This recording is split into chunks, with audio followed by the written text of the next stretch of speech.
Class 10th के विद्यार्थियों के लिए महत्वपूर्ण प्रश्नों की श्रृंखला में नेक्स्ट प्रश्न है कि भोजन में लार की क्या भूमिका होती है।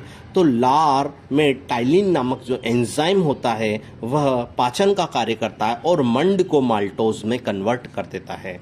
साथ ही भोजन को गलाने का कार्य करता है और जीवाणुओं को नष्ट करने का कार्य भी लार करती है, क्योंकि लार में लाइसोजाइम एंजाइम पाया जाता है जो जीवाणुओं को नष्ट करती है। इसी तरह से नेक्स्ट प्रश्न, प्रभावी एवं अप्रभावी लक्षणों को समझाइए। तो जब आपने मेंडल्स के नियम पढ़े होंगे तो मेंडल के नियम में यह पढ़ा होगा।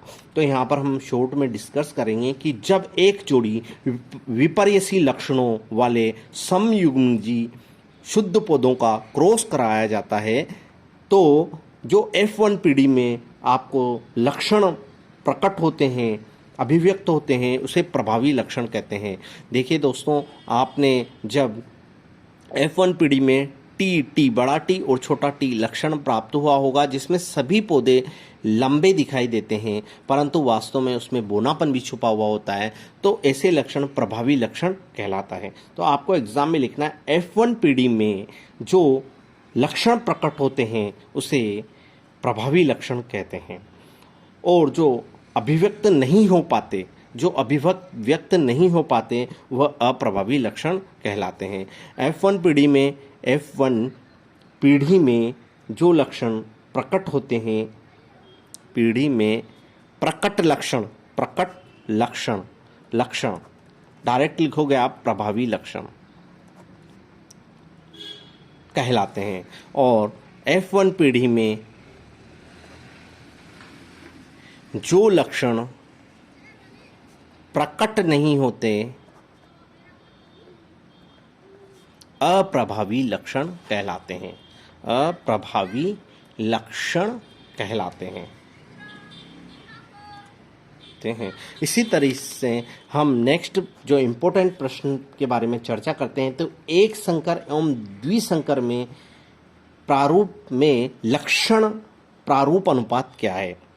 लक्षण प्रारूप अनुपात पूछा जाता है। लक्षण प्रारूप अनुपात पूछा जाता है। एक संकर व द्विसंकर प्रारूप में लक्षण प्रारूप अनुपात क्या है। तो एक संकर में प्रारूप में लक्षण अनुपात 3:1 होता है व द्विसंकर में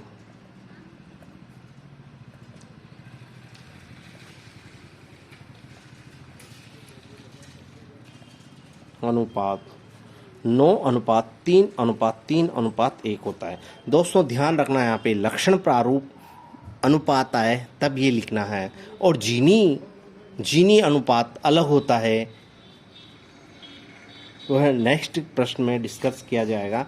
लक्षण प्रारूप अनुपात में ये आंसर देना है आपको।